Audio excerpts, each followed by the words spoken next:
Alright guys, so we're back for another one of these team battles, and with this theme, we're going with the Universal Survival Saga.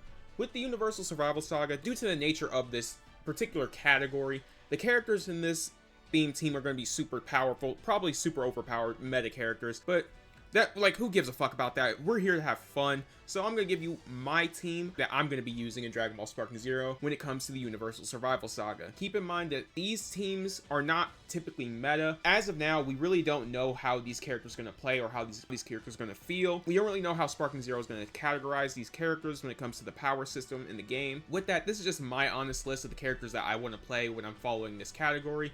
So if you guys do like these team battles, please do hit the like button, subscribe, because I'm going to keep pushing these out until Sparking Zero comes out in about a week. So let's get into it. So the first character I'm going to be putting on this list is Caulifla, and Caulifla is on here for one big reason in particular, and that's because Caulifla gives you access to Kefla. Well, some people in the comments are gonna be like, okay, so why wouldn't I just choose Caulifla outright? I've explained this before in my last video. It's always better to have two characters fused into that character than to just pick them outright. The reason for this is because you actually do get tangible buffs by fusing two characters together instead of just picking them outright. So the character that fuses is going to be significantly stronger than if you were to pick them from the start screen. Aside from that, even then, Caulifla does seem like a pretty interesting character on her own. Her base form is really nothing to write home about. I mean, she does have the explosive wave, which I guess is pretty cool, but I mean, that's really the only thing that's going for her. I mean, she has like the generic energy blast attack. Nobody really cares about that. What most people are here for is her Super Saiyan 2 form, and her Super Saiyan 2 form does look pretty interesting. So with Caulifla's Super Saiyan 2 form, there's two things that automatically stand out to me, and that's her skills. She gets access to Wild Sense, which is probably one of my favorite skills, and what this does is it allows you to basically escape from any dire situation when you're getting comboed, for example. It's one of those defensive utilities that are always nice to have. This Wild Sense, After Image, and Explosive Wave are probably my favorite abilities you could have on a character.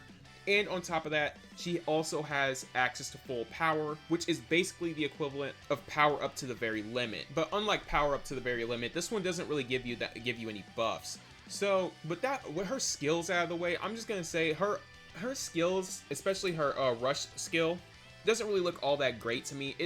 I kind of wish they did put more effort when it came into her like rush attacks, but it's fine. It's honestly just fine. It's a good way to get extra damage if you want to use her Strike Ultimate, but I do really like the way her Energy Blast looks. It's a direct reference to what happened in the Tournament of Power, or what the events that led up to the Tournament of Power. Now talking about her ultimates, her ultimate has one of the best startups in the game. I really do like the way that she charges this blast, and this is probably my favorite addition in the Sparking series to begin with, is the dual ultimate she has with Kale.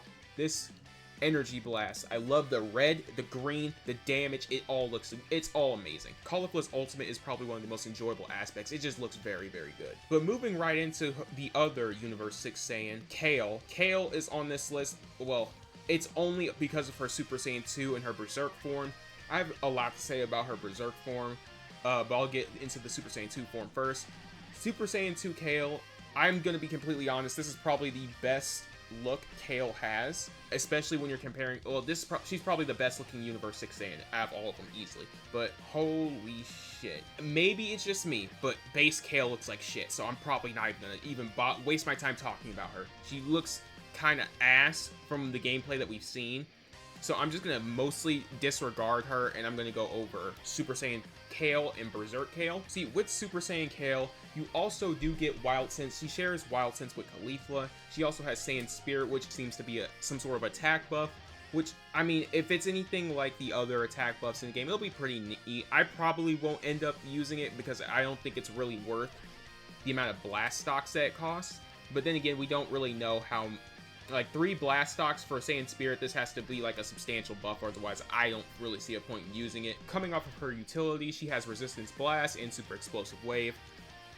Resistance Blast is just the typical energy blast that most characters do. They didn't really put as much effort into this one as they did with Caulifla's Super Saiyan 2 energy blast, but I mean, it's just there, I guess, as a placeholder. They could have really done a lot better with Kale's energy blast, to be honest. It doesn't look all that great. And same thing goes for Super Explosive Wave, in my opinion. Overall, I'm kind of disappointed with Super Saiyan 2 Kale and the skills department. Her utilities are fine, But moving on to her ultimate attack. Her ultimate attack is the same energy blast that Caulifla has. It's basically the mirror half of Caulifla's ultimate, where instead of, you know, Kale jumping in to help Caulifla, it's the other way around. Right after Caulifla fires her blast, Kale goes berserk. I don't like this one as much as the Caulifla version, but then again, Kale's on this team mostly because of her ability to fuse into Kefla, who is, like I said before, one of the best powerhouses that you have on the team. That's pretty much it for Kale's Super Saiyan 2 form.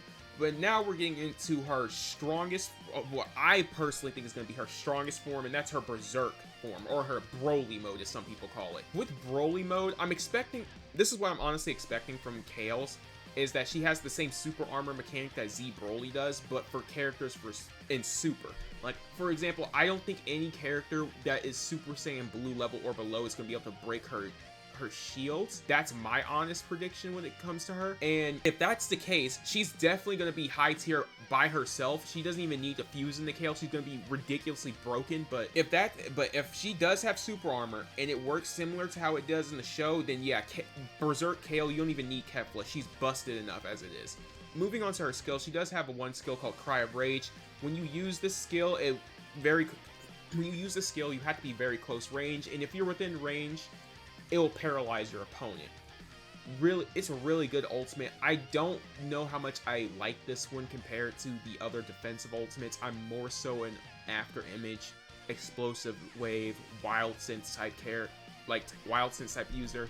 Those are my utilities, but then again, I have to get in game to actually test these skills myself. Next is Berserk Rage. This skill is basically her equivalent to full power, and it'll immediately put you in sparking mode at the cost of 3 blast stocks. It's pretty much your typical automatic sparking mode skill. Gigantic Impact is one of Kale's super attacks. And basically what this does, she just throws an energy ball that does a shit ton of damage. The way this looked in the gameplays is that it did basically an ultimate's worth of damage, which is kind of ridiculous, but it did cost a lot of ki for them to use this. I believe it costs like a whopping 4 bars of ki in order to use this one, so it is a lot of ki to use on a super attack, but at the same time, it's a lot of damage. It's literally an ultimate worth of damage. Gigantic Throw is Kale's second skill, where it's a rushdown super, and it does a shit ton of damage. This skill is probably, like, I kind of wish they went as hard as they did on, like, Super Saiyan 2 Kale as they did with Berserk Kale, because her attacks just look significantly better than the Super Saiyan 2 version, even though the Super Saiyan 2 version is the best looking Kale, but fuck it, I guess. Moving on to Kale's ultimate, her ultimate is a massive explosive wave. This explosive wave does so much fucking damage, it's kind of unreal. So, and it also has a massive blast radius as compared to the normal super attack version of explosive wave that other characters held, like base Caulifla. And this one does like a crazy amount of damage, and I can honestly see this one being spammed online. But that's pretty much what we have for Kale. Kale is one of these characters where you could go for her Berserk form if you want just pure power and you just want to use Kale as herself, and then there's her Super Saiyan 2 form, it's pretty cool. I probably would use her more, even though I'm pretty sure the Berserk form is going to be better. Kale, like I said before, one of her biggest reasons for being on this team is for Kefla, and just by looking at the gameplay and my honest predictions of how Kale is going to work, you can honestly just kick Kale off the team or Caulifla off the team and replace her with pretty much anyone you want from the Universal Survival Saga. It really doesn't matter. So I talked about Kale and Caulifla. Even though the team battles are typically 5v5, I'm going to talk about Kefla as well, because she's going to be on this. She's a big part of this team. She's one of the reasons why I keep talking about Kale and Caulifla. And Caulifla, besides being one of the sickest fusions in the series. So with Kefla, her base form comes with Wild Sense and High Tension as her 2 skills. Wild Sense we've already went over. It's a good defensive ability to have, and High Tension basically gives you an increase in your damage. There's really not much to go over when it comes to these two. We've already gone over Wild Sense and High Tension. Blaster Ball is the typical ki blast that most characters do. It's really just there to end off a combo. Gigantic Swing, this is her rush super attack, and with this one, she basically does a tornado throw, and it's one of the better animated super attacks in the game. And honestly, like, this one is one of the cooler ones in my opinion. I definitely like how this one looks compared to Super Saiyan 2 Kale's rush super attack or Caulifla's rush super attack. Those suck, but this one is actually really great. Caulifla's ultimate is the gigantic burn, and with this one, it's pretty much the same thing as Kale. It's a gigantic explosive wave that she does. It has a massive radius and does a butt ton of damage. It's pretty straightforward. Keep in mind that these like damage numbers can vastly change depending on if you pick Kefla outright or if you fuse with them, and depending on what items you have equipped. But that's all we have for base Kefla. She's really not that interesting. The only thing I find very interesting is her rush super attack, and that's pretty much it. Moving on to her Super Saiyan form. In Super Saiyan, Kefla gains access to the two skills, False Courage and Finish Sign. False Courage seems to be some sort of defensive skill. I highly doubt it's going to give you super armor, because that'd be fucking ridiculous for one blast stock. That'd be ridiculous. It mostly just increases your defense. Finish Sign. If I do remember correctly, Finish Sign back in the old BT games massively increased the damage of your ultimate attacks. And if you got hit after, I believe it was Super Saiyan 4 Gogeta, if he used Finish Sign and he hit you with his ultimate, it would one-shot you. But I highly doubt they're going to have that same nonsense in Sparking Zero. It does seem a bit ridiculous. Moving on to her actual attacks, she has Blaster Ball, which is the typical Ki Blast finisher that you do at the end of your combos, and Gigantic Claw, which has one of the best animations that we've seen for any sort of skill in the game. It's basically the attack that she used against UI Goku. She used it to slice apart the arena in the Tournament of Power.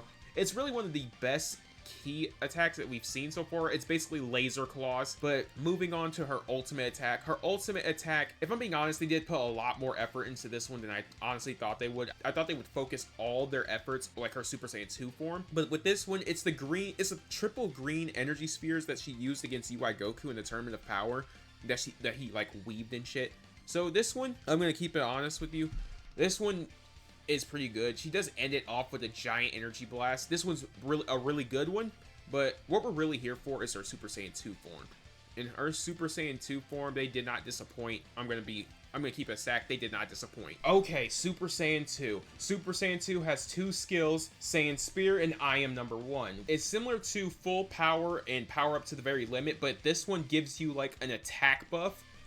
So you can also stack this with Saiyan Spirit for extra damage. And this right here, if Kefla gets up to 6 blast stocks and uses both of these, and she hits you, you're fucked. At that point, you lost. Kefla with these two buffs active is probably one-shotting everyone in the game. This right here, comboed with possible fusion amps that you get in-game, could turn Kefla into an unstoppable monster. This is one of the reasons why I have Kale and Caulifla on the list, because if you fuse these two together, you have her skills activated, she's going to do a shit ton of damage, and your opponent is probably dead if that happens. Moving on to her ultimates. Her ultimate is basically the candy cane beam that she did against UI Goku. And this, I did not like this at first, mostly because of her character model being too skinny for it, but this is one of my favorite ultimates in the game. And thank God they actually did this one justice with that massive ass explosion. This right here is what you really want to get to once you're finished with Kale and Caulifla. This right here is the good part. Moving on to the third person on this list, and that's going to be Evolution Blue Vegeta, or Super Saiyan Blue Vegeta. Super Saiyan Blue Vegeta already by himself is a super strong character, but the reason I have him on this list is Evolution Blue and the final explosion for obvious reasons. Evolution Blue Vegeta does an outright criminal amount of damage. This is probably the most ridiculous amp that they have in the game, probably next to True Golden Frieza. Really, what even is this power-up? With this power-up, you get all the crazy buffs like extra damage, extra Ki Blast damage, extra normal damage, pretty much extra damage everything. And I'm not talking a small buff like 5% or some shit. I don't really know what the actual percentages are, but it seems to be flat out massive with how much holy fuck. His basic attack combo does 7,000 damage in Evolution Blue Vegeta. And as if it wasn't enough with Evolution Blue Vegeta just being flat out ridiculous just with the Evolution Blue buffs as it is, he has another skill that buffs his attack power even more, and I don't even know what the hell they were thinking with this character. This is just so fucking stupid. This is almost like Jiren levels of stupid in the last video. Holy shit. He goes from doing 4,000-5,000 damage on a basic combo to doing 7,000-8,000 with both buffs active. It's fucking ridiculous. Evolution Blue Vegeta, He's probably one of the most like craziest characters on this list, and I didn't even get into his final explosion, which not only, well, his final explosion, as it says in the name, should be like your last resort, but I think this ultimate does the most amount of damage, especially if you have both buffs up. So if you are, like, say if you're losing, you can just straight up drop a nuke and get to your other characters right away. Evolution Blue Vegeta, just based on his damage alone, like, he has to be on this team just straight up. He is so fucking OP. The second character on this team is UI Goku, and I'm talking about Master UI Goku. He is the face of the Tournament of Power. Most people have seen his nonsense all over the internet, but Ultra Instinct Goku has auto dodge, and depending on who you ask when it comes to this ability, they can just say that this is just flat out busted, or it's not going to be a big deal. I'm thinking that it's going to be flat out broken, because you don't have to move in order to just straight up dodge your opponent's attacks and counter them immediately. You basically have Sonic Sway active if you're not moving. All it does is cost you ki, but ki is very easy to get in this game, because most people do take breaks in order to charge their ki. Just baseline in any match, you may get like ki poking here and there, but you can just straight up dodge him with UI Goku. But this guy, like, not only are all his attacks like super fucking stylish, they also do a shit ton of damage on top of that, and he has, oh my fucking god, Ultra Instinct Goku skills. From what I've seen so far, no backing down seems to be the most busted version of Power Up to the Very Limit that we've seen in the game. He gets an attack buff, seems like a defensive buff, a ki recovery buff, ki blast buff, normal attack. He gets everything, because he's UI Goku. Of course he gets everything. You use this, and then you use his ultimate, the opponent's dead. Just flat out the opponent's dead. That's an easy like 30k, I believe he does on his ultimate. It's insanity. He is one of, if not the most busted characters in this game. And if you can't get to Caulifla, if you lose Evolution Blue Vegeta, or you lose the next motherfucker on this list, you got this motherfucker. And who's gonna beat this motherfucker? Nobody's beating him. No one's beating him. He's just wins. And lastly on this list is Full Power Jiren. And pretty much everything I said about UI Goku can apply to Jiren, besides the auto dodge bullshit. He has probably one of the best defensive skills in the game, being his form of Explosive Wave that seems to have a lot more range, and his version of I'm Not Backing Down, which is Strength is Absolute, that gives him a shit ton of buffs and puts him, oh my god, it puts him automatically in a sparking mode. Holy shit, the amount of damage this dude is going to be doing is just ridiculous. I can't even. His skills look pretty good. I'm just going to say they look pretty good. I'm not too much of a fan of his first super attack, his Ki Blast super attack, but his second attack is a massive Explosive Wave. I'm assuming just because this is Jiren and he seems to be a power type character, it's going to do a ton of damage, probably an ultimate's worth. When I say ultimate's worth, I mean like around 15k. It's Jiren. Of course they're gonna make him ridiculous, super overpowered, stupid. His base form, like in my last video I did on theme teams, was already ridiculous. So it only makes sense that Full Power Jiren is gonna be the same way. See, with Jiren, I mean, his ultimate, after you use his ridiculous Power Up to the Very Limit skill, and then you use his ultimate, he's doing like 30,000 damage. He's one of the strongest, the fastest characters in the game. He has the best buffs in the game. He probably has the best defensive skill in the game. Jiren is definitely going to be top 1, especially his full power form. There's really nothing else I could say about Jiren. He's just busted. So that's what my team would look like for Tournament of Power Saga. I know it's ridiculous. I did go over 6 characters in this video as opposed to the typical 5 for team battles, but in this one, you can honestly just choose any character. Like, even the, like, Ribrianne, Kakunsa, and Rosie, Android 17, Android 18 from this. You can use a bunch of characters. Heck, even Golden Frieza's in here, and he could easily, like, slot in, replace for the Universe 6 Saiyans with his ridiculous True Golden Frieza form. That's also, like, its equivalent of Evolution Blue and Blue Kaioken. But that's really what I have for Tournament of Power or Universal Survival Saga. This team is just flat out cracked. If you guys do want more of these theme team type battles, leave them down in the comments below what team you want to see next. I'm pretty much open to do whatever category you guys need. And with that being said, that's all I have for you guys today, and I'll see you guys.